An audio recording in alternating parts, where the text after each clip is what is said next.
Hello and welcome back. Today we have an exciting new video. We have an update to the Ashened deck in Master Duel because the release of Queen of the Blazing Domain. This is an extraordinary card in the Ashened archetype. It is it's not an Ashen by name, but it is like indirect support. It is a level 9 Dark Pyro, which, fits in the entire Pyro theme of the Dark Pyro theme of the Ashen deck archetype, meaning it's searchable in several ways, and it's got a great effect. So it's got a pretty decent stat line. Blue Eye stats is always it's always like a solid number. 3000's 3000's a lot of attack. It's always nice. So the first line cannot be destroyed by card effects, which means this is an end board piece. It doesn't get blown up by our own Vados, and it's got, randomly can't be destroyed by card effects is like, makes it pretty difficult to out for some decks, especially considering its other effects. So it's big, it's a little tricky to get rid of, and let's see what it does. So if this card is in your hand, you can target up to 2 cards you control, including a face-up spell trap, destroy them, and if you do, special summon this card. If you destroyed 1 card, return it to the hand during the end phase of the next turn, or if you destroyed 2, this card gains this effect instead. Any monster sent from the field to your opponent's graveyard is banished instead, and is a hard once per turn. So meaning that you can destroy Obsidian and any other card, and then summon this, and it's like a mini dimensional fissure effect on the field for only your opponent. It's a one-sided floodgate. Huge attack, can't be destroyed by card effects. It's gonna stick around because if you destroy 2, it doesn't have to bounce itself. So you do not have to worry about this bounce effect if you summon it destroying 2 cards.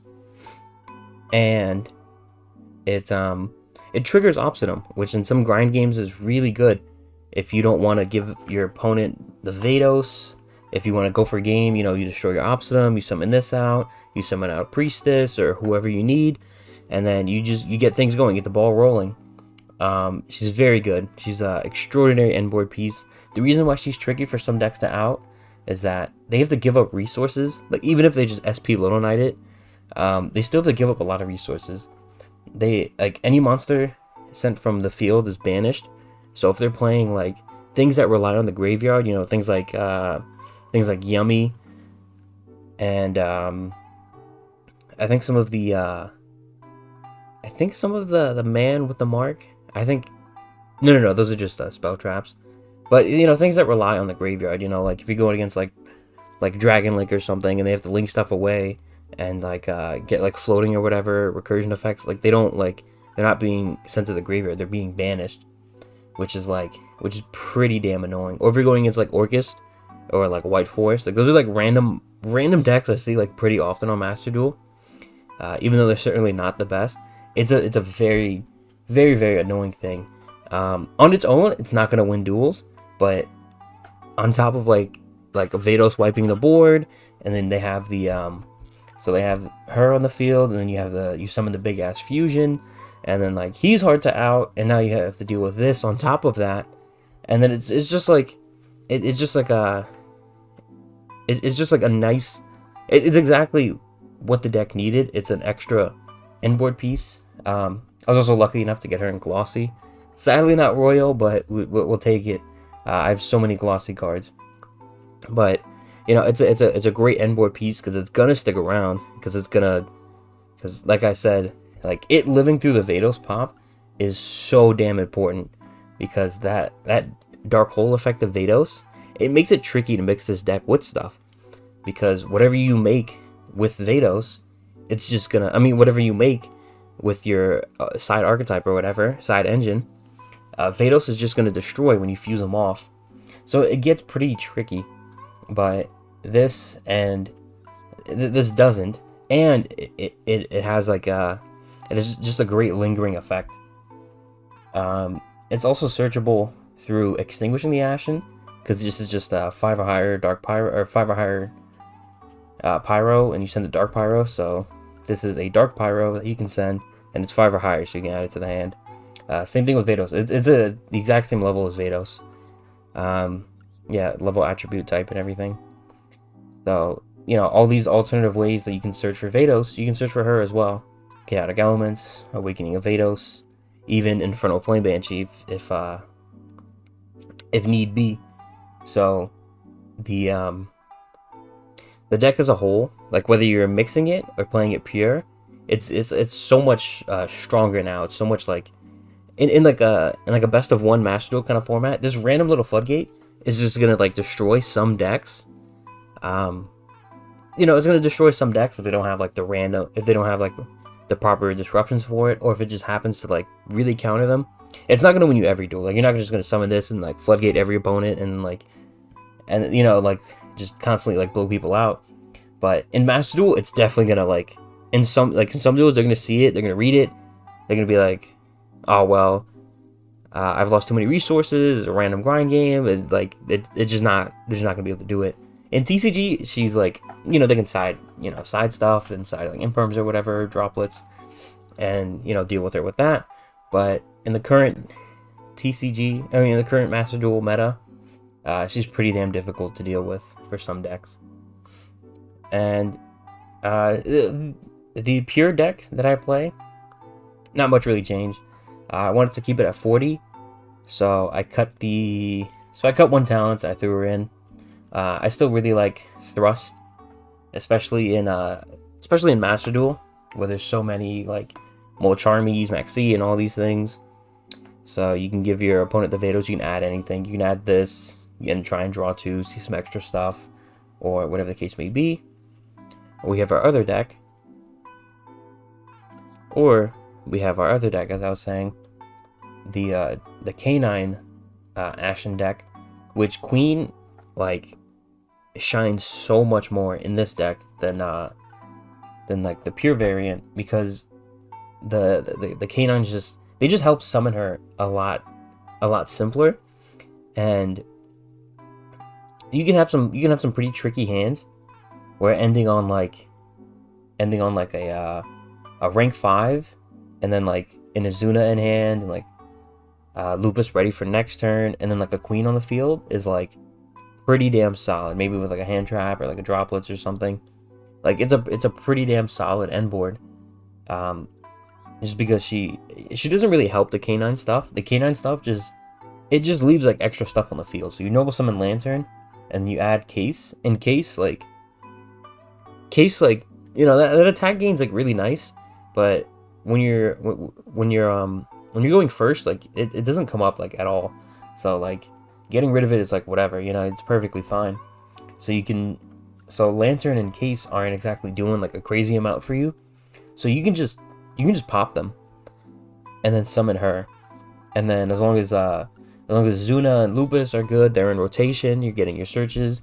You got your search off of this. Like it's a pretty damn solid like little thing. Most of the time when I summon Queen, I'm popping Case and Lantern, or if I just have like a straight up just Ashen hand, I'm popping Obsidian and Banshee. Specifically, summoning Volcanic Emperor, banishing the Banshee, bringing her back. And when I fuse Embers to add back the field spell, it sucks that you don't get like the follow up of having the field spell on field and rotation again. But I think the Queen is certainly worth it. I think it's certainly worth popping it, especially because you're getting it back for free off of the Embers you're summoning as like part of the combo, and the Banshee comes back every time for free. So they're the most free pops possible next to the Lantern and the Case. So I feel like those are like the best pops. Inferno is also a really good pop. Like if you activate Inferno, place the field spell on your side, you know, because you can't destroy your opponent's card to summon Queen. You can place the field spell. You can activate the Inferno. You can pop them both to summon the Queen, and then try and drum up something with Priestess. So yeah, I think I changed this deck a little bit from the last time you saw it. Like I've been trying things out. Like I don't remember what I changed. I think I took out the Rekindling. I used to play the Rekindling, and then I cut this for some, I think it was for consistency to fit some other stuff. I tried out Ghost Bell, and then I cut Ghost Bell because like I put in Ghost Bell for the like Draco Tail and Canine matchup. Like you can Ghost Bell like Lupus, and you can Ghost Bell the traps. And then like I would draw Ghost Bell and like not those matchups, and then I would like be like, all right, well this isn't as impactful in other matchups. And then when I'd go against those decks, I would like never see it, and I was like, you know what, I'm just gonna cut it. I'm just gonna play the regular deck as is. I cut out the Promethean Princess package. I played the Promethean Princess with the Ambler Whale and the Hita. I cut those for some other generic stuff. Every now and then I do miss them, but not that often. I put back in Garunix, because Garunix has come up a lot to just wipe the board and then go for game. This is a very good card. This has come up a lot, and then something else came up a lot that I put in. So I cut 3 cards. I think Dark. I think I put back Dark. Dark doesn't come up that often. I'm thinking about changing him out.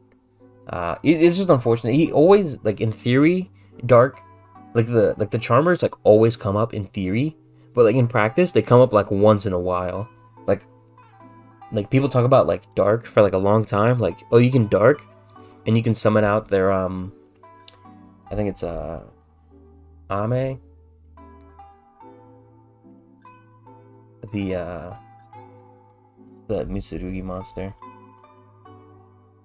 Yeah, this one. Yeah, Ame no Murakumo. Yeah, they're like, yeah, you can Dark summon back out their Murakumo, and you have a negate, you have a board wipe, whatever. And like, I swear, it just never actually happens. But, like, and I threw in this guy just to try him out, Bujinki Ahashima. This is a pretty cool card. So when it's link summoned, when it's link summoned, you special summon 2 monsters, one from your hand, one from your grave, negate their effects, and immediately XZ summon. And then if an XYZ monster this card points to, he has very weird arrows for no reason whatsoever. If an XYZ monster this card points to activates effect by detaching materials, target spell trap your opponent controls, destroy it. So like in some weird states you can destroy an option you gave your opponent, but that's not really why. I just threw him in because like he just seemed interesting because you can just immediately like if you have like one of the canines in hand and one of them in grave, you can use like Priestess and Perulia, or Shaman, or King and Volcanic Emperor and Embers, and then you can go into a 5 or any like mix of those. Like if you have King in hand and you have an Embers in the graveyard, you can like link away two 5s and then make this, and then make Garunix. Like there's a couple of different options for it. That's why I threw it in, just to play around with it, test it out. It's a fun card, but it's not really that good. You can definitely just like cut these 2 and go back to the Promethean Princess. I really wanted to play Garunix again because he was just so good. I ended up missing him a lot, and now I'm missing the Promethean Princess stuff every now and then. So I'm gonna have to look for a way to make room. Blaze Phoenix seems like the best thing to cut, but he also comes up every now and then, and he's like really fun when he comes up. I'm thinking about cutting the second Fusion Vados, because in this particular build, like you hardly ever go into the second one, but not having that second one is like, it's really gonna like mess up some grind games. So cutting that also doesn't seem that worth it. It's really hard. Like when you mix in so many engines, it's really difficult to try and find like the right like setup, because there's so many interesting and fun things to play. But I have like a couple of replays. I'm still like playing around a lot with the decks and testing out slightly different things. So I'm not gonna have like the replay video up for like a little while, because like a lot of it's like the beginning of the month, So like a lot of replays are like normal summon priestess, get ashed, special summon Izuna, and then they just scoop. Like most times when they see a canine card, they just scoop. So that's not gonna be like a fun replay if it's like a 40-second replay of them just surrendering to me summoning a Lupus and Izuna. So no one really wants to see that. And some of the counter plays are like people just straight up like not reading cards. So like I've had a couple of people like they have like non-target destruction and they try to pop the fusion Vados and then nothing happens and then they scoop, or they end up losing because they wasted the disruption, or they try and pop the queen and then the same thing happens. And yeah, it's just a lot of like just goofy a lot of goofy stuff. I've been like super grinding because I really want to build Radiant Typhoon, and yeah, it's just been like so many like random like dumb things happening that are just like, it's funny, but then it's not like good replays, so I don't want to subject you guys to those. But this is currently what I'm playing, and this is extraordinarily close to what I'm playing in the TCG, which is really funny. Especially because like droplets has just gotten so much better because of the Radiant Typhoon stuff. That's part of the reason why I play droplets in the TCG, because it's just so good into Radiant Typhoon. Because if they try to negate anything, then you can just droplets send it away to dodge the mandate. Yeah, they really should have made this an SR. This would have been a really nice royal, because this is like the most important card in like the deck. Probably like top 3 most important cards of the deck. This should have been a royal because it also sticks around. But essentially, it has to target a card on the field and then negate it, so you can just droplets it away, and then they can't negate it because it's not on the field anymore. But yeah, well, you know, it is what it is. There's a lot of cool things that like I want to try Nash. The Nash Knight package, but these 2 are URs, and making 2 URs to test something out is a lot, and it's also huge. You have to play these 2, and you have to play Masquerade. Yeah, you have to play this one, and I mean, you don't have to play this and the other and the Chaos Nash Knight, but like you get so much more out of it if you do. So it's like trying to find a place for 4 cards in this extra deck for basically one rank 5, because it's just Nash Knight, attach this, rank up into the other one, and then rank up into this one. It is tough, but this one is like just so good. If you've never read it before, it's extraordinary. So when it's special summon, pop a spell trap on the field, which is like pretty damn sick already. In terms of like this deck, like you just love spell and trap destruction. Once per turn, assault once per turn for some reason. When a monster effect is activated on your opponent's field, you can detach 1 material from this card, negate the activation. Then you can send 1 random card from your opponent's hand to the graveyard, and if you do, half your opponent's life points. So you negate a monster, you rip a card, and you half their life points. And a deck with Volcanic Emperor, that is extraordinary. If you summon a Volcanic Emperor and they're starting their turn with 6,500 life points, you have them, they're at 3,250. The Volcanic Emperor is summoning back, dealing around 2,500 or 3,000 depending on what you banish. Like it's just it's a lot. It's a lot for a deck to deal with. But yeah, I don't think there's much else for me to talk about. Queen's just been very good. She also looks so cool. She looks like several characters all at the same time. She looks like Magic from the Marvel Comics or Marvel Rivals, if you're familiar with that. She looks like what's his name from Dark Souls 3? I think it was Lorien, because there's Lothric and Lorien was the older brother with like the fire sword. She really reminds me of Lorien. And this armor is just so cool. It's like super like just like slick dark armor. You can barely see the cape, which like man, this cape looks really cool too. It's like red on the inside. This big ass sword, huge crown, This is really, really cool stuff. And yeah, that's gonna be it for this video. It's a little update on the pure deck, an update on the canine build, and a great new addition to the deck. So thank you guys so much for watching. I really appreciate it. Make sure you drop a like, comment, sub, and all that. And take care.